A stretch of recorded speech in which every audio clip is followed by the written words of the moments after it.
Hey everyone, this is Dr. Mark Schillinger, founder of the Young Men's Ultimate Weekend, which is a wilderness rite of passage event for young men ages 13 to 20 who are just like your son. I'm also the founder of Challenging Teenage Sons, which is an organization devoted to teaching parents and their teen sons how to have more caring and cooperative relationships. So before I jump into how to relieve family stress part 2, just a quick review of how to relieve family stress part 1. And I want to let you know that you really ought to watch the video before this one because it has a lot of detail that will prep you for the technique I'm about to teach you on this video. But I will review simply and quickly by saying this. In order to change the dynamics in your family when things get crazy in there, is you have to know how to dissolve the stress, not resolve the stress. Trying to resolve stress when you're angry or agitated, upset, is only going to lead you to probably make things up, and you're going to say things that your son's not going to want to hear and that you didn't really mean to say, and now everybody's even more agitated and everybody just wants to go their own way, which your son probably will do. He'll just walk away when you get outrageous. So it's not about resolving, it's about dissolving. Let things fade away first. Let things calm down. And you have to be the alpha parent. You have to be the one who knows how to relax. That basically says, I can contain all this energy by doing nothing about it. Just relaxing. So we call that dissolving. When you can dissolve the energy and actually have everybody either relax together or walk away for a few moments and then come back and relax together.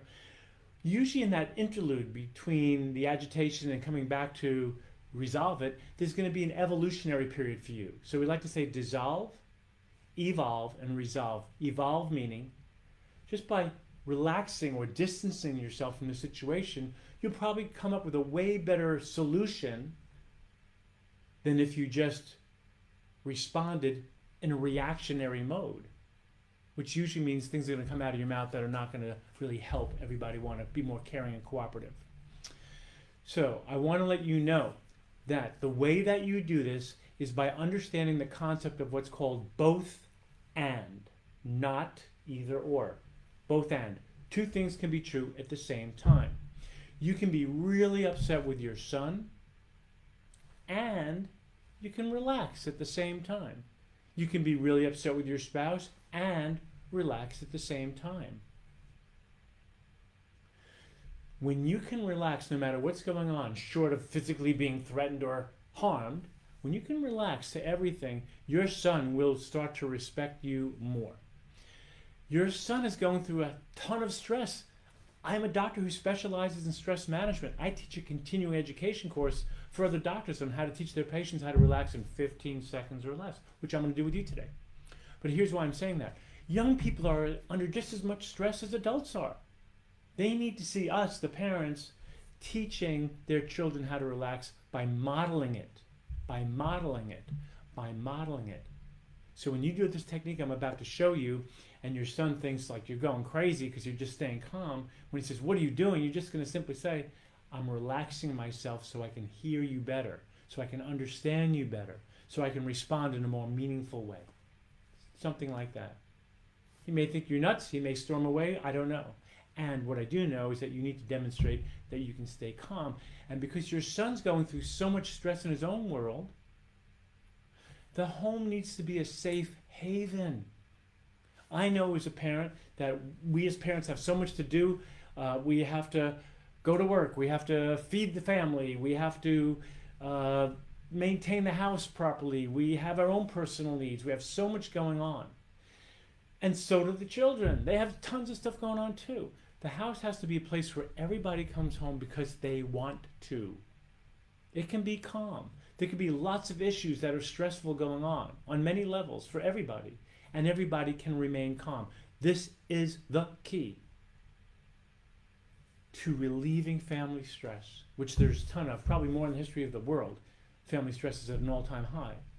So knowing how to release, to let go, to not have any need to do anything is the key. Let it dissolve.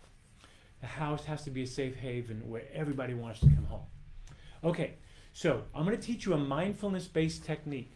Now, I started studying mindfulness for over 50 years ago when I was a teenager.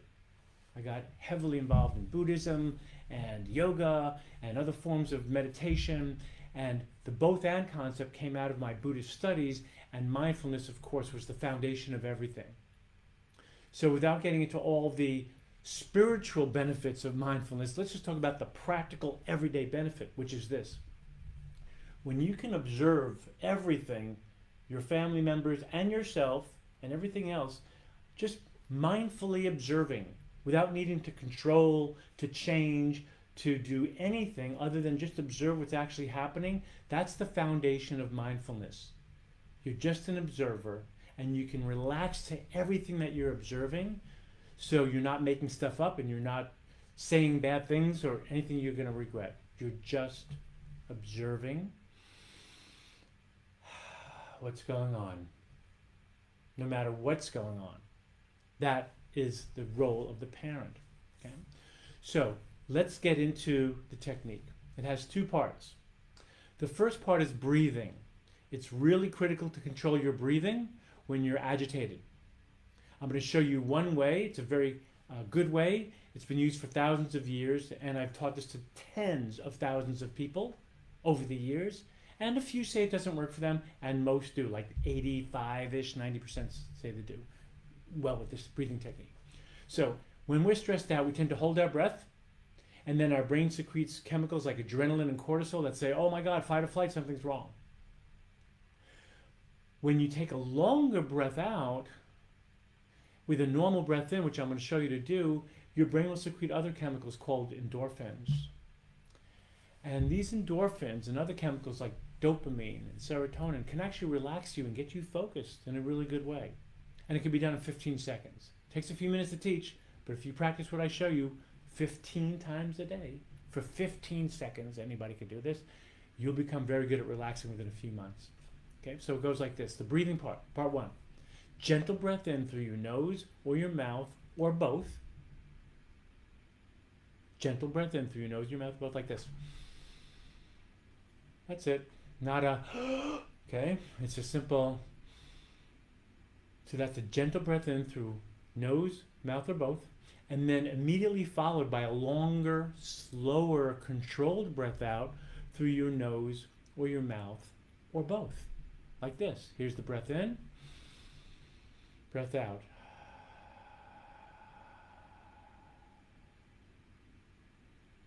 The third part is just pause. I'm talking to you and I'm not breathing. I'm just pausing. I'm waiting for my body to go, dude, breathe in again. Here I go.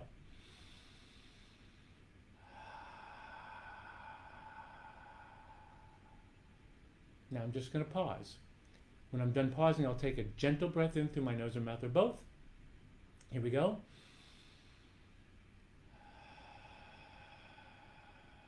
Followed by a slower, longer controlled breath out through my nose or mouth or both, which allows my brain to go, every little thing's going to be all right, you know. You're calming yourself down in the moment. That's a good thing. Then you just pause. Your body will tell you when to breathe in again. Okay. Here's part two. While you're breathing, you're going to keep your mind focused on what's actually happening in three simple ways. You're going to state to yourself whatever you're feeling with your body. So let's go ahead and try. Go into your breathing right now, the way I showed you. Gentle breath in, longer breath out, and you pause. While you're breathing, I want you to take a moment to notice what your body is actually, literally, presently experiencing. And say it to yourself like this. I feel my butt on the chair. I feel my hands on the desk.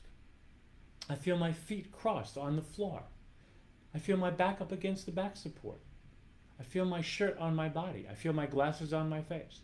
See, I'm just stating things that are actually happening.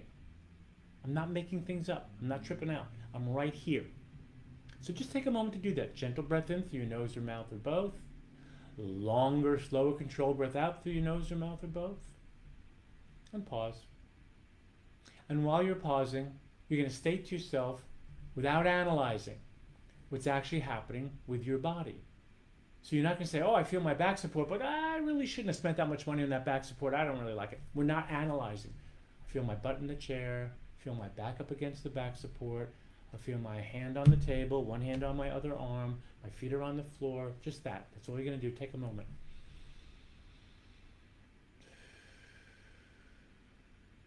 If your mind wanders, that's what minds do. It's okay. It doesn't mean you suck at meditation and can't do it.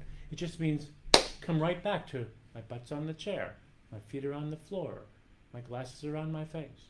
Just take a moment to do that while you're breathing. Now take a moment to notice whatever you're hearing. So you might say, I hear somebody talking. For me, I would say I hear myself talking. I hear the heater on. I hear cars going by. I hear somebody talking outside the window. That's just actually what's happening. I'm not saying, oh, I wonder what they're saying. I'm just stating what's actually so. So whenever you're stating what's happening with your body or whatever you're hearing, you may have to repeat something over and over again. Maybe you're not only hearing me talking and that's it. So you'd say, oh, I hear Mark speaking. I hear myself breathing. I hear Mark speaking. So just take a moment to breathe. Gentle breath in, nose and mouth or both. Longer breath out, nose and mouth or both. And just say to yourself whatever you're hearing. Even if you're repeating the same thing over and over again. While you're breathing. If your mind wanders, that's what minds do. Just bring it right back to whatever you're hearing or feeling with your body for that matter. You can do this with your eyes open or closed, does not matter, because you're going to be doing it in front of your son.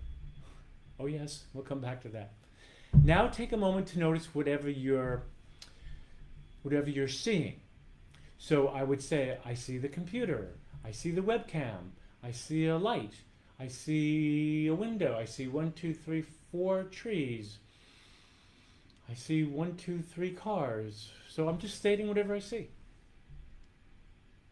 If your eyes are closed, you just say whatever you're seeing. I would say, oh, I see some dark spots, some light spots, some yellow, roundish kind of objects. See some orange streaks. So you're just going to state to yourself whatever you're seeing, even if you're repeating the same things while you're breathing. If your mind wanders, that's what minds do. It's okay. Just bring it right back to whatever you're seeing, whatever you're hearing, whatever you're feeling with your body. Even if you're repeating the same things over and over and over again. Your brain loves to be present. You'll make your best decisions when you're present. So just take a moment to notice whatever you're hearing, seeing, or feeling with your body without analyzing, stating it to yourself while you're taking a breath in and a breath out and pausing.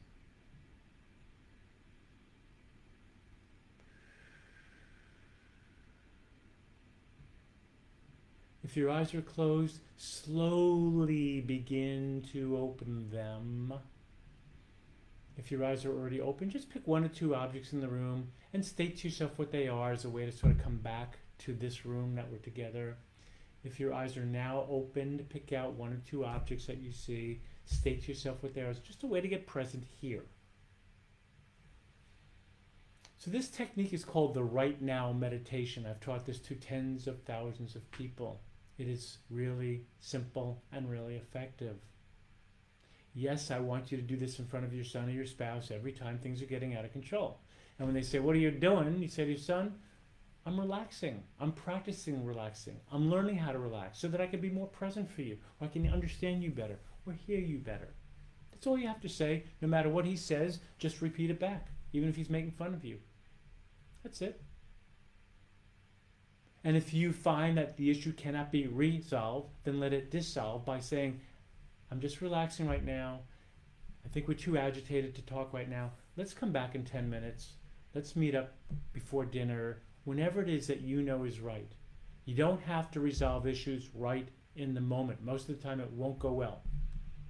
So, I always like to challenge parents when I'm in workshops, and I often use this. I say, do you want to be Godzilla? Oh yes. Do you want to be Godzilla, getting ready to bite heads off? Or would you prefer to be the Buddha? Oops. The Buddha. You have a choice in that moment of acting on your reaction and saying really weird stuff or doing really weird things that your son's not going to respect, or you can stay calm and do nothing and let it dissolve, and respectfully release yourself from the agitation after you've relaxed, or encourage your family to come back later on after everybody's relaxed. So choose the Buddha.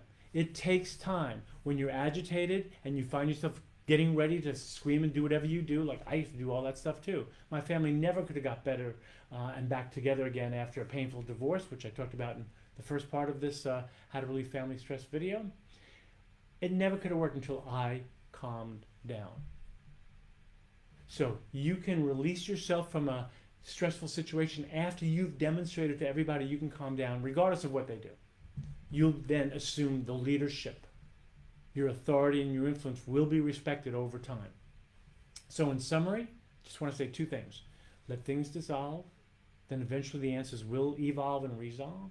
And number two, both end. You can actually be angry with your spouse or your son and have a great time with them too. You can. You can do both. And in other videos, I'll teach you how to communicate and how to inspire and motivate your son, so that it doesn't mean that you're going to let the issue go. It just means in that moment, there's no need to resolve. Just let it dissolve. If you want to learn more about our online courses, or the Young Men's Ultimate Weekend for your son, or the parenting workshops that I teach, or the private coaching I do for parents, and the private mentoring I do for young men, contact us at info@challengingteenagesons.com. And we will get back to you and let you know how we can be of service. One thing I always encourage parents to do, if you have any curiosity about working with me, again, contact us at info@challengingteenagesons and ask my staff to schedule you for a free 20-minute consult. On that Zoom call or telephone call, I'll ask you lots of questions about your family dynamic, give you some tips on how to help, and then I can also determine if I'm going to be a good mentor for your family. So thank you so much for watching this video, and I look forward to seeing you next time.